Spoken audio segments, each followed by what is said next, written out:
Hello dear students, welcome back all of you to the physics online class. Today I will explain you about the refractive index types and the further things related to the refraction of the light. So last class we discussed that what is the refractive index and the refraction laws, and the refractive index is mainly classified into the two types. One is the absolute refractive index, another one is the relative, and I have explained you about the detail. Then another point to be discussed here is the refractive index of medium 2 with respect to the medium 1 can be represented as n21, and this is related to the refractive index of the medium 1 with respect to the 2 that is in reciprocal. Remember, the refractive index in the medium 2 with respect to 1 is a reciprocal of the refractive index of medium 1 with respect to the 2. That is the relation, and already we know that refractive index means it is a certain number, that is a pure number which is a constant for a given pair of the media. Yes. And today let us talk the further points related to the refraction, that is consequences of refraction of the light, refraction of light. Of light. Okay, what do you mean by consequences? What are the effect that we are observing in our day-to-day life due to the refraction of the light? Yes, the first one is the first consequence that usually we observe is the lateral shift. It is the lateral shift, and this shift can be explained only with the help of the rectangular parallel sided glass slab. Assume here is a rectangular parallel sided glass slab. When a ray of light incident here at the point of incident at one face of the glass slab, I can represent and draw a normal, and this undergoes the refraction. Again it incident on the other surface of the parallel sided glass slab, then it undergoes the refraction. Remember, here is the angle of incident I, this is the refraction. What angle it is refracted, with the same angle again it incident on the another face, and here finally the angle is taken to be emergent angle. And when you observe here, if there was no parallel sided glass slab, the light would have travelled in a straight line. If there is no glass slab, the light would have travelled in a straight line. But due to the presence of the glass, the light undergo the refraction of the light, hence the emergent ray is bent here. And you can see there is a perpendicular distance between the incidental ray and the emergent ray. This perpendicular distance or the shift, we call it as the lateral shift. What is the lateral shift? The perpendicular distance between the incident ray and the emergent ray during the refraction through glass slab, that we call the lateral shift. Am I clear?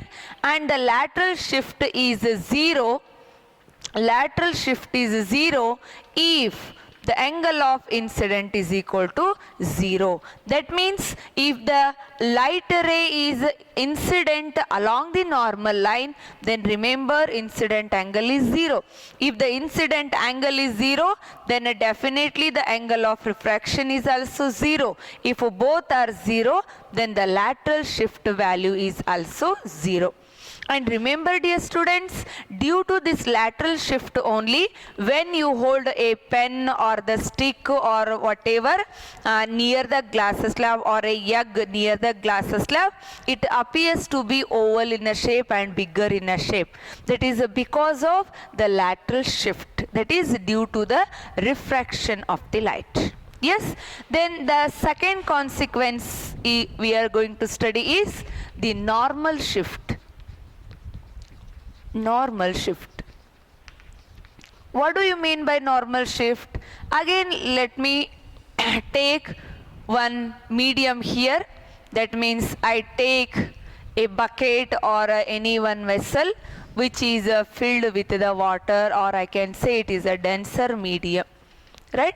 And here I kept one coin, and you can see that there is a normal line here, and when a light enters, means light travel from denser to the rarer medium, it move away from the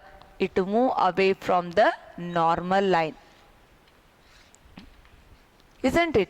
Already it is discussed in the first class, right? And here you can observe that when it move away from that, and if you extend the refracted rays, then there will be one position, I call it as a position I, and here I use it as a object position, right? Actually the image will be formed somewhere, but the object appears to be raised to the certain distance along the normal line in the denser medium. Yes, what do you mean by normal shift? Normal shift means the apparent increase or change in the position of the object in the denser medium along the normal line. That means, assume there is a bucket full of water. If you put a coin at the bottom of the bucket, then when you see that, you can observe that the coin appears to be raised. That is because of the apparent shift in the position of the image formed by the coin. And that shift only nothing but the normal shift, what we call. Yes, I hope you understood this. And this is also because of the refraction of the light only. And similarly, another two phenomenon such as the twinkling of the stars. Yes, twinkling of the star, this is also the consequence of the refraction of the light. All the stars during the night, they are twinkling because of the refraction. Because as you know, the atmosphere consisting many layers, if the light need to come from star to the earth, it has to travel from the different layers. When it is traveling, by the time you can see there it undergoes the refraction of the light many times, that we call multi-time refraction, and due to that the star appears to be twinkling. Okay, and the atmospheric refraction, another one, sorry, here it is a 3 and the another one is a atmospheric refraction. Atmospheric refraction means during, when you see the sunrise, the sun appears little time before the actual sunrise, and the sun appears little time after the actual sunset. This is also because of the refraction of the light, and these are the main consequences related to the refraction of the light. I hope, dear students, you understood this point, right? And now let us move to the very, very important concept, that is the total internal reflection. And see, dear student, this question is often asking for your theory annual examination. That might be for a 2 marks or for the 3 marks. Definitely one question will be there related to this concept. Yes, that is the total internal reflection. Yes, up to now we discussed that when the light is traveling, when the light is traveling from the denser medium to the rarer medium, it bends away from the normal. Yes, total internal reflection. And this phenomena in short we call as the TIR. It is also called as the TIR. Yes. So to understand this phenomena in detail, we need to draw one diagram here. And the diagram explains us how the total internal phenomena or the total internal reflection takes place. And this is the I take as the object. And as you know from the object, there is a light travels from, and this object we kept in the denser medium. It is in the denser medium, and this I take as the rarer medium. Rarer medium. Okay. When the light ray enters from denser to the rarer, you know that the light refracted away from the normal. If I take, this is the normal line, and the first ray, that is I take here OA, here B. This is travelled, or it is refracted away from the normal. And let us take, and here I take the angle of incident is less than the critical angle. I will say what is a critical angle. And another ray I consider here, which incident at an angle is equal to critical angle. Yes, for that the refracted ray grazes the surface. See dear student, here the refracted ray is grazing the surface. That is why if you measure the angle of the refraction, then definitely here the angle of refraction will be is equal to 90 degree. Then now the point came, what is the critical angle? Isn't it? Yes, the critical angle means the angle of incident of the light in the denser medium. Critical angle means what? The angle of incident in the denser medium, for which the angle of refraction is equal to 90 degree. For which the angle of refraction is equal to 90 degree. That we call as the critical angle. Understand it clearly, dear students. This is called critical angle. And the critical angle I can represent either by C, or I can take this as a IC also. Hope you understood. I repeat the definition again. Critical angle means it is the angle of incident of light ray in the denser medium, for which the angle of refraction is 90 degree. Yes, that we call angle of the, so critical angle, that only.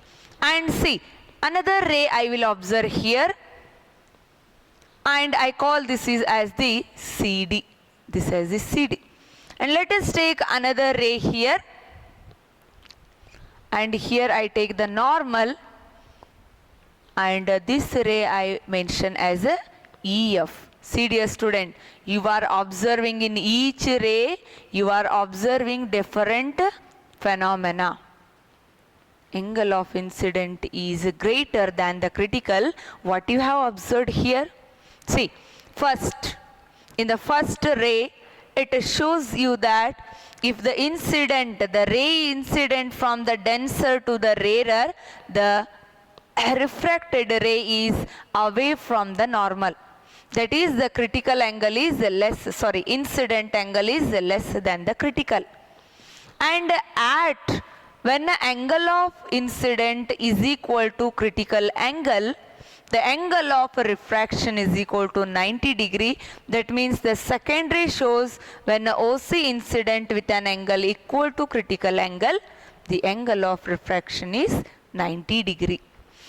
And the next ray, when OE incident at an angle greater than the critical angle, the ray undergoes a reflection, that is a total internal reflection. Means the ray that is reflected back to the same denser medium. Such a phenomenon we call it as the total internal reflection. Are you understanding, my dear students? Right? So what is a total internal reflection? The definition I can take here. Define. See, what is a TIR means? Don't say that it is a total internal reflection. What is a TIR or the defined TIR means? You must write the definition of the total internal reflection. Right? Then what does it mean? Hangandre ಏನ್ರಿ ಅದ್ರಿ? The total internal reflection means when a ray of light incident in the denser medium, when a ray of light incident in the denser medium with an angle greater than critical angle, with an angle greater than critical angle, the ray is reflected back to the same denser medium. Such a phenomenon is called as the total internal reflection. Such a phenomenon is called as the total internal reflection. Are you clear, my dear students? I repeat it again. What is a TIR means? When a ray of light incident in the denser medium with an angle of incident greater than critical angle, the ray is reflected back to the denser medium. Such a phenomenon is called TIR, that is total internal reflection. And remember here the critical angle is very clear, for which it is an incident angle, for which the angle of the refraction is equal to 90 degree. And the critical angle is different for the different material medium. That also you should note. Okay, then the TIR is very clear. Then the 2 marks very important question is the conditions for the TIR. If the question comes, mention the conditions for the total internal reflection. For the 2 marks, you supposed to write this only. The first condition is, okay, you only tell me what conditions you observed here. The first condition is the light ray should travel from which medium to which medium? That should travel from denser to the rarer medium. Isn't it? Or you can say the light ray should incident from the denser medium. It should incident. The first condition for the TIR is the light should incident from denser medium. It is the first condition. Right? The second condition again, what you observed? Yes, the angle of the incident, you can see here, the angle of the incident must be greater than the critical angle for a given pair of media, for a given wavelength of the light. Remember, the second condition for the TIR is the angle of the incident in the denser medium must be greater than the critical angle for a given pair of the media. You can shortcut this. Okay, so I hope you understood the points. See, dear student, this is an important concept, right? TIR and its definition, critical angle, and what are the conditions. And I hope you understood all the points what we covered up to now, and the relation between the critical angle and the refractive index we study in the next class. Thank you.